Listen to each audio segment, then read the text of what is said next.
పెద్ది సుదర్శన్ రెడ్డి రాజకీయ నేపథ్యం అంతా ఇప్పటివరకు చూసాం. కానీ నిజంగా మరి ఆ నాయకత్వ లక్షణాలు, ఒక స్ట్రాటజీ, ఒక స్టేట్స్మెన్స్గా మనం అభివర్ణిస్తున్నాం. మరి ఎన్నో ఉద్యమాలు చేసినటువంటి నేపథ్యంలో కొంత పోరాటాలు, తెలంగాణ ఉద్యమం అనేది పోరాటాలతోటి నిలయమైనటువంటి పరిస్థితి. ఎందుకంటే వరంగల్కు సంబంధించినటువంటి ఉద్యమ పోరాట స్ఫూర్తి మాత్రం దాన్ని మాటల్లో వర్ణించలేం.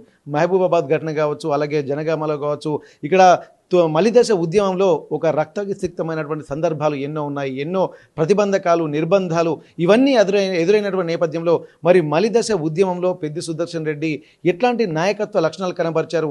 మరి ఎప్పటికే ఎన్నో అధికార పార్టీ నుండి ఇక్కడ వ్యతిరేకత, అలాగే పోలీసుల నుండి నిర్బంధాలు ఇవన్నీ వస్తున్న నేపథ్యంలో మరి వాటిని కూడా ఎట్లా తను ఎదుర్కొన్నాడో తెలుసుకున్నటువంటి ప్రయత్నం చేద్దాం. ఇప్పటికే చాలా విషయాలు మనకు ఆదినారాయణ రెడ్డి గారు చెప్తున్నారు. వారి మాటల్లో కూడా నిజంగా వారు కళ్ళ ముందుండి చూశారు కాబట్టి మాట ప్రతి ఒక్కటి కూడా చాలా క్లియర్గా చెప్తున్న నేపథ్యంలో మరి ఉద్యమ నేపథ్యం తెలుసుకునేటువంటి ప్రయత్నం చేద్దాం.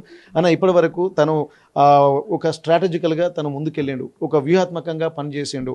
ఇప్పటి వరకు మీరు చెప్తున్న నేపథ్యం అంతా ఫ్రెండ్స్ తోటి, అలాగే నాయకులతోటి మమేకమైనటువంటి పరిస్థితి. కానీ ప్రతికూల పరిస్థితులు ఉన్నప్పుడు మరి పెద్ది సుదర్శన్ రెడ్డి ఇట్లాంటి చాణక్య నీతినే అవలంబించదా, లేకపోతే తెగువను ప్రదర్శించి ఎంత దూరమైనా వెళ్ళడానికి సిద్ధమైనటువంటి సందర్భాలు ఏమైనా ఉన్నాయా?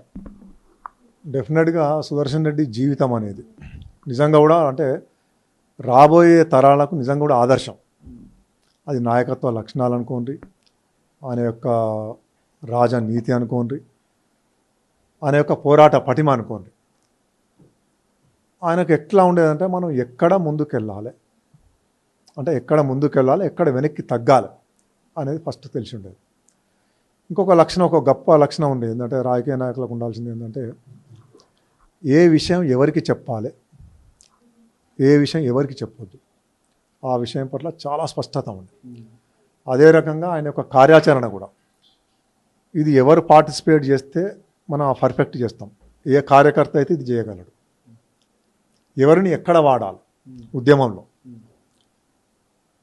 అంటే వాడిని ఇంటలెక్చువల్గా వాడాలన్నా, ఒక రోడ్డు మీద ధర్నాకు వాడాలన్నా, లేకపోతే సీక్రెట్గా చేసే మన యొక్క పోరాటంలో భాగంగా వాడాలి. ఇట్లా రకరకాలుగా మీరు సోర్స్ నడి యొక్క ఉద్యమాలు కనుక చూస్తే, మీరు ఒక 2009లో చిరంజీవి ప్రజారాజ్యం పార్టీ పెట్టాడు. ప్రజారాజ్యం పార్టీ పెడతాడు. ప్రజారాజ్యం పార్టీ పెట్టి ఆయన ఎంతసేపు ఏమంటాడు, సామాజిక తెలంగాణ కావాలంటాడు. కానీ ప్రత్యేక రాష్ట్రం గురించి మాట్లాడు, ప్రత్యేక తెలంగాణ రాష్ట్రం గురించి మాట్లాడు. ఇదేంది, ఆయన అప్పటికే తెలంగాణ ఆల్మోస్ట్ ఆల్ 80% తిరుగుతాడు. ఆ రోజు ఏమవుతుంది, ఒక నర్సంపేట దాటి మళ్ళీ మైబాద్ పోయిందంటే ఇక ఆయనకు నిరసన తెలిపే అవకాశమే లేదు. తెలవాలి కదా వాళ్ళకి, ప్రజారాజ్యం పార్టీ కూడా తెలవాలి ఇక్కడ తెలంగాణ ప్రజలలో ఎంత ఆకాంక్ష ఉన్నది ఏముందని చెప్పేసి. నర్సంపేటలో జరిగిన దాడి, నర్సంపేటలో కూడా చిరంజీవి మీద నిరసన తెలపడానికి కొంతమంది తెలంగాణ వాదులు నర్సంపేటలో ఎలక్షన్ ప్రచారంలో భాగంగా వచ్చినప్పుడు డెఫినెట్గా నిరసన తెలియాలనుకున్నాను. ఎందుకంటే ఈ ప్రాంతం దాటితే మిగతా మనం బయటకు వెళ్తే తెలంగాణ వాదం చాలా బలహీనంగా ఉండేది. ఆయన మాస్టర్ ఎక్కడి నుంచి మళ్ళీ మైబాద్ ఖమ్మం పోతాడు. ప్రజలకు తెలియదు కదా, దేశానికి తెలియదు మరి ఇక్కడ తెలంగాణ. ఆ రోజు అద్భుతంగా, సరే అది మనము కరెక్ట్గా అని చెప్పలేం, కానీ ఏదో ఒక రూపంలో నిరసన తెలపాలనుకున్నాం. అదే రకంగా చిరంజీవి ఎంత నిర్బంధం ఉన్నా, ఎంతమంది పోలీసులు అది చేసినా కూడా స్పష్టంగా తన యొక్క తెలంగాణ వాదులు అనుకోండి, అప్పటి ఉద్యమకారులు అనుకోండి, చిరంజీవికి బ్రహ్మాండంగా నిరసన తెలిపారు. అదే రకంగా 2010లో మనకు వైఎస్ జగన్ తన యొక్క తండ్రి చనిపోతాడు, వైఎస్ రాజశేఖర రెడ్డి అప్పటికే రెండోసారి ప్రభుత్వాన్ని వచ్చినాక చనిపోతాడు. తర్వాత కేసీఆర్ నిరాహార దీక్ష, దాని అనంతర పరిణామాలలో ఏమవుతుంది, ఇక్కడ తెలంగాణ వాదం చాలా బలపడుతుంది. ఇక్కడ తెలంగాణలో ఇట్లా బలపడితే మన పార్టీ అధికారంలోకి రాలేదు.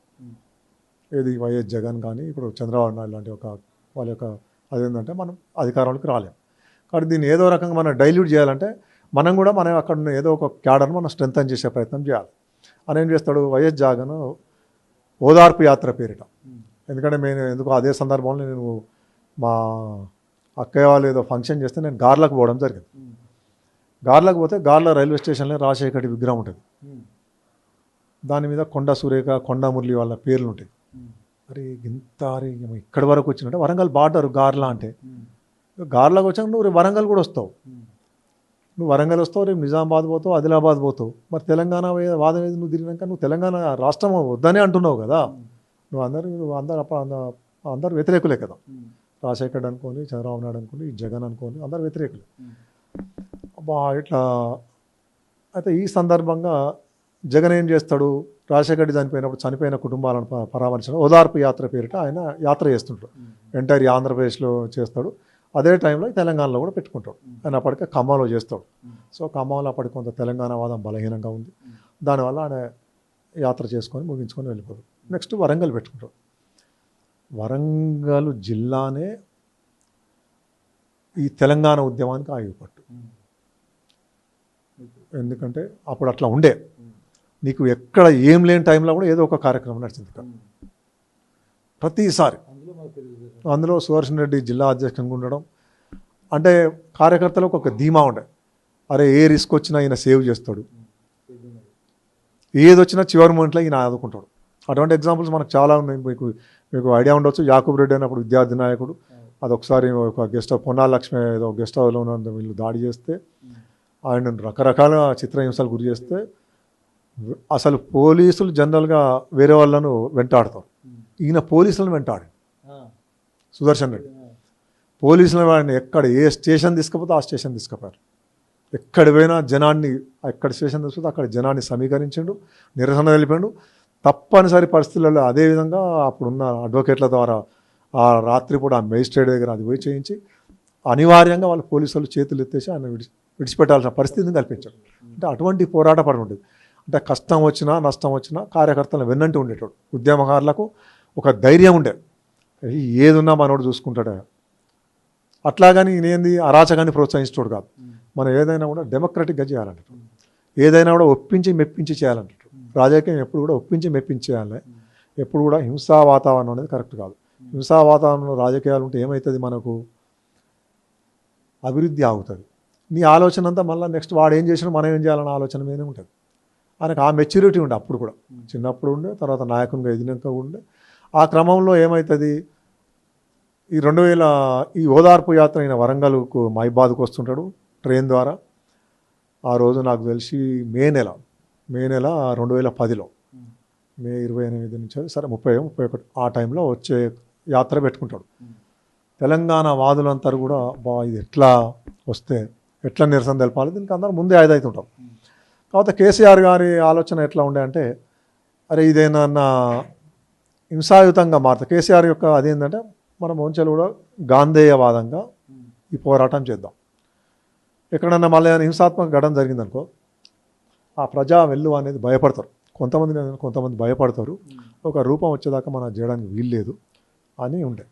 సో అదేవిధంగా సుదర్శన్ రెడ్డిని కూడా మనోడు అంటే, నాకు అప్పుడు ఉన్న సమాచారం ప్రకారం ఇది వద్దబ్బా, అక్కడ పోలీస్ సెక్యూరిటీ బాగుంది, మన ఏమన్నా జరగరాంది కనుక జరిగితే బాగా ఇబ్బంది అవుతుంది. మళ్ళీ ఉద్యమం ఒకదారి అంటే ఉద్యమం అప్పటికి బ్రహ్మాండమైన స్టేజ్కి వచ్చింది. అప్పుడు ఒక నినాదం ఉండే, ఔరేకు డక్క తెలంగాణ పక్క అనే నినాదం అప్పుడు వచ్చింది. అంటే ఇంకా మనం కొద్దిగా ఒక గట్టిగా నెట్టుడు కనుక నెడితే తెలంగాణ వస్తుంది, గత్యంతరం లేదు, ఏ పార్టీకి భవిష్యత్తు లేదు, తెలంగాణ కాదని ఎన్నికల పోయే ధైర్యం ఏ పార్టీ చేయాలన్నా ఒక వాతావరణం, మంచి వాతావరణం అప్పుడు తెలంగాణలో ఉంది. ఆ టైంలో ఏమైనా జరుగుతుందని అన్నట్టుగా అయితే సోర్స్ ఒకటి అప్పుడేమో మెసేజ్ ఇచ్చిందంటే, సార్ ఇది మనకు డెమోక్రటిక్ రైట్, ఇది మనం ఏం చేయం, అక్కడ డెమోక్రటిక్ ప్రొటెస్ట్ తెలుపుతాం మనం. అంటే ప్రజాస్వామ్యయుతంగా ఆయనకు నిరసన తెలుపుతాం. నువ్వు ప్రత్యేక తెలంగాణ రాష్ట్ర ప్రజల ఆకాంక్షలను నువ్వు గుర్తించను, ఇక్కడ నువ్వు ఓదార్పు యాత్ర చేసి ఏం చేస్తావు, నువ్వెవరు ఇక్కడ చేయడానికి అనేది మనం మనోడు బలంగా ప్రజలకు తీసుకెళ్ళి నిజంగా కూడా ప్రజలు కూడా అట్లే ఉవ్వెత్తున కదిలేరు. నీకు పెద్దగా వెహికల్స్ పెట్టలేదు, ఎవరికి తోచిన మార్గాలలో వాళ్ళు పోయారు.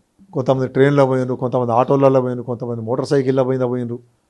ఇక్కడ ఆ రోజు అందరం కూడా ఇక్కడ మనం అంబేద్కర్ సెంటర్లో హన్మకొండలో అందరు కూడా పూలమాలలు వేసి అక్కడి నుంచి బయలుదేరినారు. అక్కడ అడ్వకేట్లు, కొంతమంది ఉద్యోగ సంఘాలు, ఇంతమంది అక్కడికి బయలుదేరి అక్కడికి పోయినాక అంటే నాకు ఉన్న ఐడియా ప్రకారం అప్పుడు సరే కొంత ఆర్థికంగా వనరులు అయితే కావాలి కదా కొన్ని వెహికల్స్కైనా. సో అప్పుడు ఆ జేఏసీ ఇచ్చిన పిలుపులో భాగంగా టీఆర్ఎస్ అనేది మద్దతు తెలిపింది.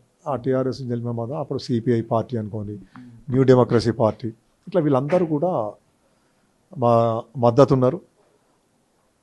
సో అక్కడ ఫైరింగ్ అవుతుంది. అరే ఇది జరుగుతుంది సరే, మొత్తానికైతే అక్కడ రాళ్ళ దాడి జరుగుతుంది. రాళ్ళ దాడి కనుక ఫైరింగ్ అవుతుంది. ఫైరింగ్లో ఒక 9-10 మంది గాయపడతారు. అందులో ఒక 2-3 బాగా సీరియస్గా ఉంటారు. ఇప్పుడు దానికి ఇన్ఛార్జ్గా జిల్లా అధ్యక్షుడు పెద్ది సుదర్శన్ రెడ్డి ఉన్నారు కదా, మరి అట్లాంటప్పుడు దీన్ని, ఎందుకంటే అప్పుడు వైఎస్ రాజశేఖర రెడ్డి చాలా క్రియాశీలకమైన నేతగా ఉండి దివంగతగా ఉన్న తర్వాత మొత్తం ఒక్కసారి ఇప్పుడు పెద్ది సుదర్శన్ రెడ్డికి ఏ విధంగా వచ్చిందో అట్లాంటి జనాలు వచ్చారు. రాష్ట్రం అంతా 2 రాష్ట్రాల్లో కూడా చాలా ఆవేదనపూరితమైనటువంటి వాతావరణం, సానుభూతి కోసం వస్తున్న నేపథ్యంలో మరి ఈ ప్రణాళిక, ఎందుకంటే రాళ్ల దాడి జరిగింది, ఒక ఎక్స్ట్రీమ్ ఎఫర్ట్ పెట్టినటువంటి పరిస్థితి, ఒక భయానకమైనటువంటి వాతావరణము, ప్లస్ అక్కడి నుండే తెలంగాణ ఉద్యమం ఔరేక్ దక్క తెలంగాణ పక్క అన్నటువంటి కాన్సెప్ట్ కూడా అది ఊపిరి పూసినట్టే అనుకోవచ్చు. ఆ నినాదం కూడా అట్లాంటి పరిస్థితులకి దారితీసింది. మరి అటువంటి అప్పుడు దీని వెనుక వ్యూహం అంతా రచించింది అంత ఎవరు? ఇంత దీనికి పక్కా వ్యూహకర్త సుదర్శన్ రెడ్డి. ఎందుకంటే అప్పుడు జిల్లా అధ్యక్షునిగా ఉన్నాడు. జేఏసీ ఉన్నా కూడా జేఏసీ కార్యక్రమాలన్నిటికీ ఈయనే సమన్వయం చేశారు. నిజంగా కూడా అప్పుడు ప్రొఫెసర్ పాపిరెడ్డి సార్ ఉండే, మిగతా చాలామంది న్యూ డెమోక్రసీ నుంచి వెళ్ళి నున్న అప్పారావు గారు, తర్వాత సిపిఐ నుంచి వెళ్ళి ఈ నాయకత్వం అంతా కూడా మూకుమ్మడిగా ఒకటే మాట మీద ఉండేది. మళ్ళా డీవియేషన్ ఏం లేదు. డెఫినెట్గా తెలంగాణ వాదానికి వెనక్కి పోయేది లేదు. అయితే ఈ తెలంగాణ మహిబాద్ ఇన్సిడెంట్ ఏం సరే, మనం రాళ్ళ దాడి అప్పుడు స్పాంటేనియస్గా వచ్చిందా సరే జరిగేది తప్ప ఒప్ప అనేది మనం పక్కన పెడితే మొత్తం దేశానికి ఒక మెసేజ్ ఇచ్చింది. అది తెలంగాణ రాష్ట్రానికి కోసం ప్రజలు ప్రాణాలు ఇవ్వడానికి కూడా సిద్ధంగా ఉన్నారు. వ్యతిరేకంగా ఉన్న వాళ్ళను కూడా అంత ఈజీగా విడిచిపెట్టారు. ఏదో వచ్చి పైన వచ్చేసి మేము వచ్చినాం పోయినామంట కుదరదు. నువ్వు స్పష్టంగా ప్రత్యేక తెలంగాణ రాష్ట్రం నినాదం తీసుకుంటేనే ఈ గడ్డ మీద నువ్వు తిరుగుతావు, లేకపోతే నీకు తిరిగే హక్కు లేదు అనేది డెఫినెట్గా ఈ మహిబాద్ ఇన్సిడెంట్ అనేది నిరూపించింది. నిజంగా కూడా కేసీఆర్ దీక్ష తెలంగాణ పోరాటం ఎంతైతే దోహదం చేసిందో మహిబాద్ సంఘటన కూడా నిజంగా కూడా ప్రజల లోపల ఒక రకమైన స్ఫూర్తిని రగిలించింది. ఎందుకంటే డెఫినెట్గా ఇది ఖచ్చితంగా ఇక వెనకడు వేసేది లేదు. ప్రజలు యువకులు ఇంత త్యాగాలు చేయడానికి అంతప్పటికే చాలామంది యువకులు త్యాగాలు చేశారు, ఆత్మార్పణం చేసుకున్నాడు. ఆత్మార్పణమే కాదు ఎదురు దాడులకు కూడా దిగుతారు అనేది ప్రజలు నిరూపించడం జరిగింది. నిజంగా కూడా ఒక హిస్టారికల్ ఈవెంట్ ఏది మహిబాద్ ఇన్సిడెంట్ అని. దాంట్లో నీ యొక్క పెద్ది సుదర్శన్ రెడ్డి యొక్క పాత్ర నేను చాలా దగ్గర నుండి చూసినాం. అంటే టాప్ టు బాటం చాలా కీలక పాత్ర పోషించాడు. ఇక మనం కొన్ని ఇక్కడ రివీల్ చేయలేం, ఎందుకంటే అది కరెక్ట్ కాదు. అది అప్పుడున్న కోదండరామ్ గారికి, ఈటెల రాజేందర్ గారికి, హరీష్ రావు గారికి, వీళ్ళందరికీ అనే ఒక పాత్ర ఏందని ప్రతి ఒక్కరికి తెలుసు. అప్పుడున్న క్యాడర్ కూడా తెలుసు.